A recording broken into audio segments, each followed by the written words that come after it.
Allahu Allahu Allahu Allah. Hadis yang sekarang kita bacakan adalah Ali radhiyallahu anhu meriwayatkan sabda Nabi sallallahu alaihi wasallam, "Ta'awwadhu billahi min jubbil hazan aw wadil hazan." Qila ya Rasulullah, "Wa ma jubbul hazan?" Qala wadil hazan. Aw wadil hazan. Qala wadin fi jahannama tata'awwadhu minhu jahannamu kulla yawmin 70 marrah. A'addahu Allahu lil qurra'il mura'in. Berlindunglah kalian kepada Allah dari lembah Al-Hazan. Al-Hazan artinya kesedihan ya. Lembah kesedihan. Berlindunglah kalian kepada Allah dari lembah kesedihan. Ditanya kepada Nabi SAW, "Wahai Rasulullah, apakah lembah Al-Hazan itu? Lembah kesedihan itu, sehingga kami harus berlindung darinya?" Beliau menjawab, sebuah lembah di neraka Jahannam. Yang neraka Jahannam sendiri berlindung darinya 70 kali setiap harinya. Ia disediakan oleh Allah untuk para pembaca Al-Quran yang riya. Pembaca Al-Quran yang riya. Saksi bahasan kita, jadi kalau saya rasionalkan begini, kalau ada di antara seseorang, bukan di sini insya Allah, punya luka di tubuhnya yang sudah borok, rusak. Misal sudah menghitam, baunya nggak enak, gatal, ya, sakit, berkumpul semua rasa-rasa di situ. Seseorang di antara kita pasti berharap hilang gitu, ya. Kalau ada luka di tubuhnya, kemudian luka itu misalnya sudah membusuk, sudah bau, ya, gatal, segala macam ada di situ. Ya, kadang-kadang ada penyakit seperti ini. Maka orang ini berharap bisa hilang dari tubuhnya, ya, masalah itu. Makna ini, ya, makna contoh tadi saya kasih contoh adalah semakna dengan makna sabda Nabi SAW tadi. Jadi di neraka Jahannam ada lembah hazan, lembah kesedihan yang disiapkan untuk para pembaca Al-Quran yang riya. Kenapa dikatakan lembah kesedihan? Karena mereka ibadah tapi masuk neraka, gitu kan. Maka mereka kesedihannya menumpuk di situ. Karena ibadahnya bukan karena Allah, ibadahnya untuk, ya, manusia. Maka kata Nabi SAW, neraka Jahannam sendiri, kayak tadi kita ibaratkan kalau manusia fisik, ya, berlindung kepada Allah 70 kali dari lembah itu. Minta supaya lembah ini tidak ada sebenarnya. Tetapi Allah sudah letakkan di situ. 70 kali neraka Jahannam minta berlindung darinya karena busuknya dan rusaknya lembah itu. Sebagian ulama menjelaskan makna daripada neraka Jahannam berlindung darinya. Kata-kata berlindung dalam bahasa Arab biasanya berlindung dari banyak hal, ya. Berlindung dari bau, dari rasa, dari, ya, interaksi, ya, dari warna, semua itu masuk di dalamnya. Berarti neraka Jahannam sendiri berlindung dari lembah ini. Tinggal kita ingin titik beratkan Bapak Ibu sekalian, ternyata lembah di neraka ada dan setiap dosa akan ada siksaannya masing-masing. Tetapi dalam hadis di sini penulis khusus mengangkat tentang masalah orang yang membaca Al-Quran dan riya. Kalau misalnya orang berzina, orang pendusta, orang yang suka mengambil haknya orang lain, sudah jelas-jelas kesalahan. Kalau yang salah dihukum, wajar. Sekarang kalau orang yang beribadah, baca Al-Quran dihukum. Di sini sengaja penulis mengangkat hadis ini untuk memberikan gambaran kalau orang ibadah saja bisa seperti itu parahnya siksaannya, bagaimana dengan orang yang tidak beribadah. Dan kita ambil pelajaran juga Bapak Ibu sekalian. Ingat, tidak ada untungnya sama sekali. Enggak di dunia, enggak juga di akhirat. Kalau kita melakukan sebuah ibadah karena riya, sama sekali enggak ada untungnya. Apa manfaatnya? Apa yang antum sedang kejar? Pujian orang? Sudah pernah saya bahasakan. Pujian orang itu hanya sepanjang lidahnya. Kamu hebat ya, kamu pintar ya, kamu cantik ya, kamu gagah ya, kamu kaya ya. Apa yang kita dapatkan dari pujian itu? Tidak ada sama sekali. Ingat, kita juga diingatkan oleh Nabi SAW untuk tidak boleh memuji ibadahnya orang. Tidak boleh. Contohnya adalah hadis riwayat Imam Bukhari Muslim. Pernah ada seorang sahabat sholat khusyuk sekali. Masya Allah ibadahnya. Sholatnya khusyuk. Di ujung masjid. Nabi SAW duduk di tengah-tengah masjid. Tempat, ya, mihrab beliau. Lalu ada satu sahabat di depan Nabi SAW berkata, Orang itu luar biasa sholatnya ya. Maksudnya Masya Allah nih. Rukuknya, sujudnya, semuanya khusyuk nih. Kata Nabi SAW, kalau kau ucapkan didengar oleh dia, kau telah membinasakannya. Kau telah membinasakannya. Karena kalau kita puji dia, tadi kamu sholat Masya Allah ya. Misal, kita niatnya sebenarnya baik aja. Karena orang ini memang kita kagum ibadahnya. Maka sudah cukup untuk membuka pintu riya pada dirinya. Ya. Tadi mungkin dia khusyuk, sekarang tiba-tiba syaitan bisikin, tuh kan kamu ketahuan, kamu hebat, kamu begini. Dia iyakan, batal. Ingat kata ulama, riya itu ya bisa berlaku setiap saat walaupun ibadah itu sudah berlaku beberapa tahun yang lalu. Misal gini, kita haji 10 tahun yang lalu. Sudah berusaha menjaga nih supaya tidak ada yang tahu, ataupun orang tahu yang sudah pernah haji, alhamdulillah. Sebatas itu saja misal. Ya. Mungkin waktu kita tawaf sempat menangis waktu berdoa kepada Allah. Mungkin pada saat di Arafah kita sempat menangis. Mungkin kita merasa kenikmatan waktu sujud di depan Ka'bah di Masjid Haram. Rasanya nyaman gitu. Selama ini kita kontrol, nggak pernah ceritain ke orang. 10 tahun kemudian ada tetangga atau ada kerabat baru pulang haji. Lalu dia bilang, kemarin itu padat sekali, tapi enak loh haji itu. Misal. Kemudian dia bilang, saya saking enaknya ibadah itu rasanya sampai nggak tahan waktu tawaf, saya lagi tawaf nangis. Misal. Sebenarnya nggak ada gunanya ya, dia ceritain itu nggak ada gunanya untuk apa? Orang nggak ada nanya, nggak ada sebabnya, nggak ada. Diceritain sama dia. Ini sudah terbuka pintu riya nih. Syaitan ya, namanya musuh. Dia akan berusaha menunggangi kesalahan orang kepada orang yang ada di sekitarnya. Maka dia berusaha agar kita yang sudah 10 tahun lalu haji, tuh dia juga khusyuk. Kamu kan juga khusyuk, ceritain juga pengalamannya. Oh iya, saya juga rasain dulu tuh 10 tahun yang lalu. Ini padahal sudah 10 tahun berlalu. Mungkin nggak riya. Sekarang bisa jadi riya tuh. Jadi riya itu bukan hanya pada saat ibadah sedang dikerjain. Jadi jangan Bapak Ibu anggap, tadi saya sudah sedekah, ikhlas kepada Allah. Berarti besok bisa saya ceritain. Nggak bisa. Diceritain besok, diceritain tahun depan, niatnya riya terhapus dari buku amal. Gitu. Jadi usahakan mulutnya dikontrol, jangan ngomong apapun. Ya. Tidak perlu orang tahu. Lebih baik kita dikenal di langit daripada kita kenal di dunia, di bumi. Di langit semua kenal kita, malaikat kenal semua orang soleh. Untuk apa di bumi kita dikenal teman-teman sekalian? Dan semua orang yang bisa mengontrol ibadahnya di dunia sehingga ikhlas karena Allah, dipastikan efeknya kepada orang sekitarnya besar, plus lagi artinya orang nanti akan dapat petunjuk dari dia saja. Mungkin dia hanya ke masjid, orang tiba-tiba ikut dengan dia ke masjid. Mungkin dia tidak ngomong. Mungkin kalau dia lewat ada orang minum khamar, khamarnya dibuang gara-gara ditahu ini orang soleh. Tiba-tiba orang dengan sendirinya patuh dengan Allah tanpa dia ngomong gitu. Perilakunya bisa jadi petunjuk, gitu kan? Orang yang bisa mengontrol ibadahnya di dunia, dipastikan pada saat dia sudah meninggal, Allah subhanahu wa ta'ala akan bongkar ibadah-ibadahnya untuk jadi pelajaran buat manusia. Jadi nggak usah repot-repot ceritain, Allah punya cara. Kisah orang-orang soleh yang dinukil kepada kita, banyak sekali kisah mereka, bagaimana mereka menjaga keikhlasan, Allah subhanahu wa ta'ala ya, abadikan keikhlasan mereka itu. Seperti kisah Imam Malik misalnya, rahimahullah. Gurunya Imam Syafi'i yang meninggal tahun 179 Hijriah. Waktu beliau menulis buku kitab Muwatta, ya. Kitab Muwatta yang tadi salah satu hadis yang disebutkan di sini diriwayatkan oleh Imam Malik dalam kitab Muwatta. Dan kitab Muwatta salah satu dari 9 buku hadis yang dijadikan sebagai rujukan umat Islam. Ringkas cerita waktu beliau nulis Muwatta, rupanya satu orang, beliau di Madinah. Akhirnya ulama-ulama yang memang menganggap Imam Malik sebagai saingannya, ya, ada orang begini subhanallah. Menuntut ilmu untuk bersaing dengan para ulama, ini nggak boleh ya. Ini akan disiksa oleh Allah SWT di neraka. Kata Nabi SAW, siapa yang belajar ilmu untuk menyaingi para ulama, gitu kan, maka dia akan dimasukkan ke dalam neraka jahanam. Ya, nggak bisa ini. Yang jelas Imam Malik rupanya waktu menulis kitab Muwatta, dan buku ini adalah hadis-hadis yang dihafal oleh beliau, maka banyak orang-orang yang merasa saingan dengan Imam Malik menulis juga dan menamakan juga buku mereka Muwatta. Sampai kalau nggak salah waktu itu ada 1000 buku Muwatta. Murid-muridnya tanya, wahai Imam, ini semua orang-orang pada saat dengar Anda tulis kitab Muwatta, mereka pun berlomba-lomba menulis, dan mereka bukannya nyari nama lain, emang mau nyaingin Imam Malik gitu. Banyak sampai 1000 buku ini. Buru-buru menulis.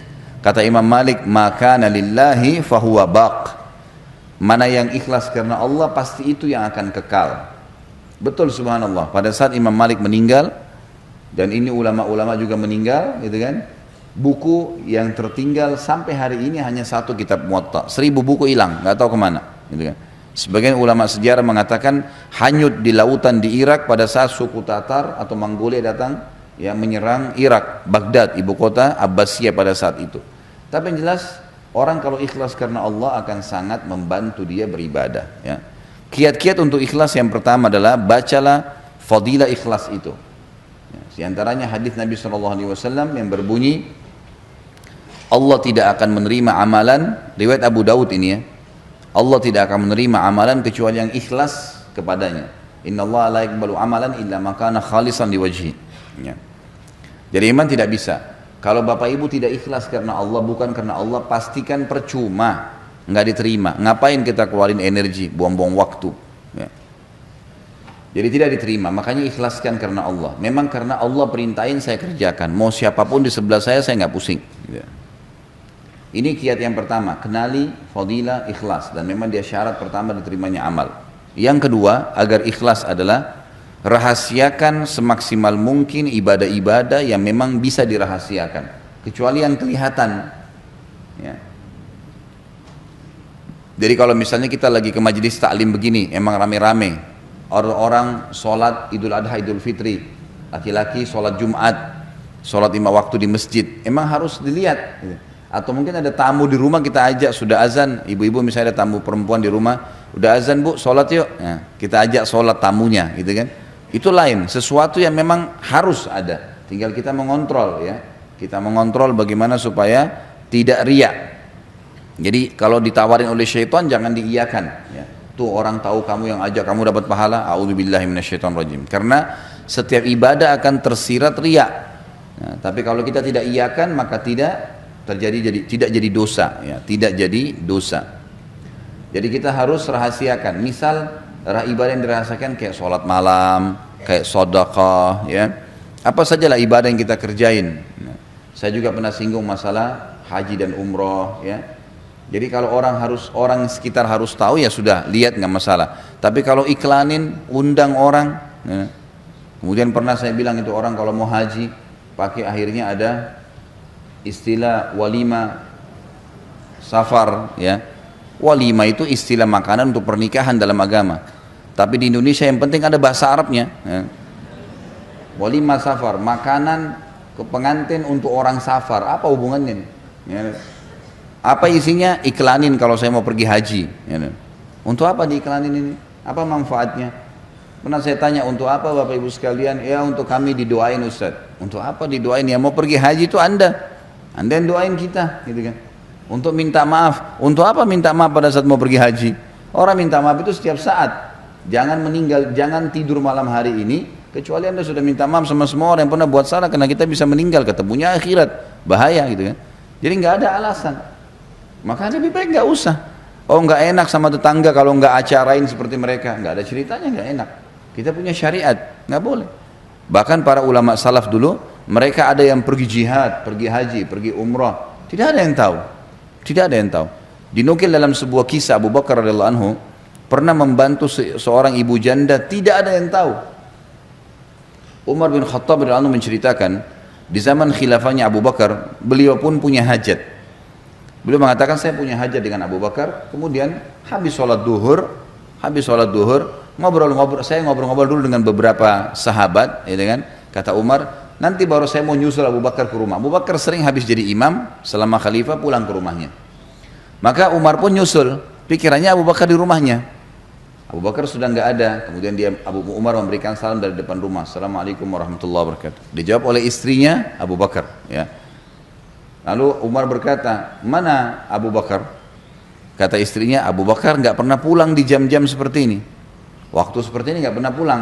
Dia biasanya pulangnya habis sholat asar baru pulang ke rumah. Duhur asar tuh nggak pernah gitu.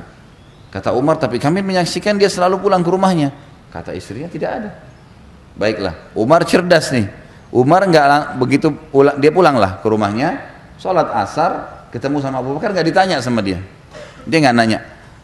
Maghrib ketemu nggak nanya, Isya ketemu nggak nanya, subuh ketemu nggak nanya. Besok habis duhur Abu Bakar waktu keluar dari masjid diikuti sama Umar diam-diam.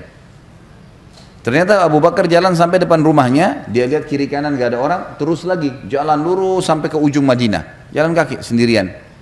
Sama Umar diikutin, ternyata di ujung Madinah ada satu rumah gubuk tua sekali.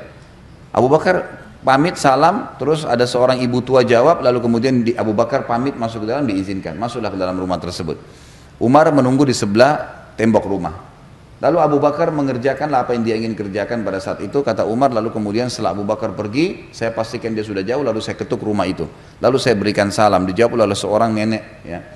Lalu saya bilang, ibu, apa ibu izinkan saya masuk? Kata ibu itu, silahkan. Ternyata Umar bilang waktu saya buka pintu, ibu itu tua, sangat tua dan buta matanya. Sendirian tinggal di rumah itu. Lalu kata Umar, wahai ibu, saya boleh nanya? Dia bilang, silakan. Siapa tadi yang datang itu? Ibu ini buta ya, ibu ini buta, tua dan sendirian. Kata ibu itu, saya nggak kenal siapa dia, karena dia nggak pernah sebut namanya.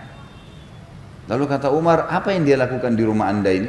Dia bilang setiap hari anak itu dari zaman Nabi SAW masih hidup, kan Nabi sudah meninggal, ini zaman kerajaannya Abu Bakar. Dari zaman Nabi SAW masih hidup, orang ini setiap siang datang ke sini membersihin rumah saya, buatin makanan buat saya, cuciin baju saya, dan siapin pakaian yang saya pakai untuk besok, setiap hari. Tiba-tiba Umar menangis radhiyallahu anhu, dan Umar mengatakan, dengan inilah Abu Bakar mengalahkan kami. Bayangin, dari sudah puluhan tahun melakukan tidak ada yang tahu. Umar pun tahu karena ngikutin, kalau enggak tahu. Ini membantu seorang yang sangat tua, raja pada saat itu datang ke rumah ibu janda dan bersihin rumahnya, sapu-sapu dan seterusnya. Dan setelah Abu Bakar meninggal, Umar melakukan hal itu. Terus saja beliau mencari orang-orang janda-janda yang susah, dibiayai, dibantu gitu kan. Dan setiap kali selesai dia mengatakan, inilah pelajaran dari Abu Bakar, inilah pelajaran dari Abu Bakar gitu. Ini contoh-contoh, ini salah satu contoh saja bagaimana mereka bisa mengontrol dan menjaga itu. Jadi kiat yang kedua harus merahasiakannya. Renungi sebuah hadis riwayat Imam Muslim yang berbunyi, kata Nabi SAW, Innallaha yuhibbut taqiyul ghaniyul khafi. Allah sangat cinta dengan hambanya yang taqi. Taqi itu bertakwa, diperintahin apa dikerjakan, dilarang apa ditinggalkan. Ghani, orang yang kaya dan suka bersedekah, ya. Suka membantu orang-orang susah. Dan yang ketiga khafi, suka merahasiakan ibadahnya. Allah cinta dengan orang seperti ini. Gak ada yang tahu. Ya. Sampai kata Nabi SAW, bisa saja orang-orang yang rambutnya berantakan, penuh dengan debu badannya, tapi kalau dia bersumpah atas nama Allah, Allah terima doanya. Jadi jangan pernah anggap remeh. Hasan Basri pernah mengajarkan kepada kita Bapak Ibu sekalian, waktu membahas masalah definisi tawadhu. Tawadhu itu merendah karena Allah. Karena kata Nabi SAW, man tawadhu'a lillah rafa'ahullah. Siapa yang merendah karena Allah, Allah akan tinggikan derajatnya. Lalu para ulama waktu itu di Irak ngumpul, di kota Basra ngumpul. Biasanya para ulama ini mendiskusikan tentang hal-hal yang mungkin ada masalah sedang dihadapin, atau sebuah poin mungkin bagi orang awam tidak terlalu penting, tapi bagi para ulama penting. Waktu itu mereka sedang membahas apa definisi tawadhu. Apa sih tawadhu itu? Maka para ulama masing-masing berikan definisi. Hasan Basri diam, rahimahullah. Kemudian tiba-tiba selesai semua membahas, lalu mereka mengatakan, wahai Imam Hasan Basri, apa pendapat anda tentang masalah ini? Kata Hasan Basri, kalian sudah terlalu banyak ngomong gitu, sudah banyak definisi, tapi kalau kalian mau tangkap dari saya, ambil dari saya, maka ketahuilah tawadhu adalah jangan kau lihat muslim siapapun di depan mata kamu, bagaimanapun jenjang sosialnya, ekonominya, fisiknya, kecuali kau mengatakan pada dirimu, dia lebih baik daripada saya. Maka secara otomatis kita akan merendah, dan merendah ini akan membawa kepada ikhlas, tidak akan riya, gitu kan? Biasanya orang riya karena dia merasa lebih hebat dari orang lain, maka dia menceritakanlah, gitu kan? Maka ini ada hubungannya. Bagaimana kita merendah, jangan sampai kita menganggap kita lebih baik daripada orang lain. Dan ini masuk dalam poin ketiga. Untuk ikhlas adalah seseorang selalu merendah, merasa dirinya kurang dibandingkan orang lain dari sisi ibadah. Kata Umar radhiyallahu anhu, kalau seandainya kau melihat seseorang yang lebih tua, maka katakanlah orang ini lebih dulu hidup dari saya, maka amalnya lebih banyak. Dan kalau kau lihat orang yang lebih muda, maka katakanlah anak orang ini masih lebih muda, dosanya masih lebih sedikit daripada saya. Otomatis kita tidak akan merasa lebih dari orang lain. Orang lebih tua, kita merasa bahwasanya orang ini lebih dulu hidup, berarti lebih banyak amalnya. Yang lebih muda, berarti lebih sedikit dosanya daripada saya. Sehingga kita terus merendah. Makanya kiat ikhlas juga ini adalah merendah, tawadhu. Kita harus merendah, jangan merasa lebih hebat dari orang lain. Ada orang begitu subhanallah, dalam para penuntut ilmu, syaitan masuk di pintu itu. Merasa dirinya lebih hebat dari orang lain, gitu kan? Sehingga berat untuk belajar. Mau dengar ceramahnya orang lain aja nggak bisa. Gitu. Subhanallah, saya lihat sendiri guru-guru kami dulu di Madinah, sampai saya ambil pelajaran dari mereka. Ada satu syekh dulu namanya Syekh Atiyah, salah satu ulama di Masjid Nabawi, sudah meninggal rahimahullah. Beliau terkenal sekali dengan pemahaman fikihnya. Jadi kadang-kadang teman-teman mahasiswa ini pada ngumpul di majelis itu. Gitu. Kalau kami lagi duduk, kami lihat sendiri tuh. Ada syekh-syekh sudah doktor ya, sudah ngajar, sudah dosen, bisa dikatakan guru besar di kampus, duduk dalam majelis bersama kami. Duduk belajar. Mereka tidak merasa malu duduk bersebelahan dengan muridnya, kalau memang dianggap itu manfaat. Jadi luar biasa gitu. Mereka merendah ya, mereka merendah. Maka ini poin yang juga ya, harus dijaga. Jadi kita sembunyikan, yang kedua dan yang ketiga kita merendah. Sehingga kita selalu terkontrol, tidak merasa lebih dari orang lain. Yang keempat, kontrol lidah, lisan. Kontrol lisan. Setiap mau ngomong, berhentiin. Gak usah ngomong, apapun. Pokoknya berhubungan dengan ibadah jangan ceritain. Jangan ceritain. Kecuali memang dalam keadaan-keadaan di mana kita pastikan tidak terbuka celah. Misal, Bapak Ibu mau ceritain ke anak-anak, ya, anak-anak biasanya tidak jauh sekali kita dari riya, gitu kan. Nah, nanti sholat ya, ikutin ibu ya, gini loh sholatnya, ya kan. Kita didik, bapak, ayo nak ikut sama ayah ke masjid ya. Masjid itu fadilahnya besar. Rasulullah SAW bersabda begini misalnya. Maka kita dalam menghadapi anak kita nggak ada riyanya, ya nggak, bisa kontrol kan, otomatis ya. Atau kita menasihatin orang tua kita, saudara kita, agar dia meninggalkan satu perbuatan salah. Saya yakin kita bisa mengontrol itu. Nah, kontrolan ini harus bisa kita milikin nih, gitu kan. Sebagaimana kita kalau nasihatin anak karena kita sayang dengan dia, maka kalau kita bisa mengontrol itu untuk semua muslim, maka positif, nggak ada masalah, gitu kan. Karena ada memang firman Allah Subhanahu wa taala, fa amma bi ni'mati rabbika fahaddits. Kalau nikmat Tuhanmu boleh kamu bahasakan, hai Muhammad, Nabi Muhammad SAW. Ulama tafsir mengatakan kalau ada seseorang yang kalau dia sampaikan pengalaman dia bisa memberikan manfaat dan dia bisa mengontrol riya, tidak masuk dalam riya yang dilarang. Tapi ini memang butuh ilmu iman yang kuat ya. Dia bisa memberikan gambaran-gambaran pengalaman-pengalaman dia yang memang tidak diikuti oleh riya. Jadi jangan juga Bapak Ibu langsung menvonis kalau ada orang yang menceritakan pengalaman dia lalu dianggap orang ini berarti buruk. Enggak. Bisa saja mungkin dia sudah sampai pada level itu. Memang dia bisa mengontrol sebagaimana dia nasihatin anaknya, gitu kan.